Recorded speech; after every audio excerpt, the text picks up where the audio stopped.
मी जर का एक पुरुष म्हणून विचार केला की मी वैश्य आहे, तर दिवसभर माझा कसं जाईल? किती टॉक्सिक असू शकतो. कोणी येतंय, कुठला तरी तंबाखू खाल्लेला माणूस माझ्याजवळ येतोय, माझ्या शरीराला हात लावतोय, माझ्या शरीराबरोबर नको नको त्या गोष्टी करतोय, पण माझ्या पोटासाठी मी तो करतोय. कसं असतं की तुम्हाला चिखलात नाही एखाद्याला बाहेर काढायचंय ना, तर तुम्ही बाहेर एसी खोलीत बघून अरे हे काय चिखलात लोक चालतायत. ते पॉलिटिशियन सारखं असतं की एसी मध्ये बसून मी ठरवणार की खड्डे दुरुस्त करायचे.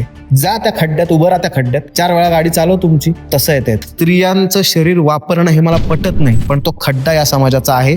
आणि जर का तो असेल तर मी बाहेरनं त्यांना नावं नाही ठेवणार. मी त्या खड्ड्यात जाऊन बघीन चाललंय का. चूक कोणाची? स्त्रियांच्या शरीराकडे फक्त उपभोग म्हणून बघणाऱ्या त्या घाणेरड्या नजरांची चूक आहे का त्या वैश्य व्यवसाय करणाऱ्या त्या महिलांची, त्या भगिनींची चूक आहे? हे मी त्या खड्ड्यात जाऊन बघेन आणि घाबरत नाही कोणा. अरे ही वैश्य आहे, ही घाणेरडीच बाई आहे, अरे ही ट्रान्सजेंडर आहे, हे घाणेरडच आहे, हे म्हणणारे तुम्ही कोण? तुम्ही त्यांचं आयुष्य जगलात. तुमच्या आयुष्यात तुम्हाला मिळाल्या गोष्टी त्यांच्या आयुष्यात त्यांना नसतील मिळाले. त्यांच्या फिलिंग्स वेगळ्या होत्या, त्यांना दाबायचं त्यांनी. एखाद्या बाईला पोरगं काढून सोडून दिलं जात आहे, त्या बाईला नाही कळत काय करायचं, त्या बाईला फसवून वैश्य केलं जात आहे, त्यांना नाही माहिती काय करायचं. अशा वेळेला तुम्ही त्यांना नावं ठेवून मोकळं होता. पण हा समाज म्हणून सुद्धा ही विकृती नाहीये का? विकृत त्या वैश्या नाहीयेत, विकृत आहे हा समाज, आणि ह्या समाजाचा एक भाग. हे कधीतरी मान्य केलं पाहिजे. विकृत आहे तो समाज जो कोणी पण, उद्या सनी लिओनी जरी असेल ना, तरी घाण घाण कमेंट्स करणं ही तिची नाही तुमची विकृती आहे.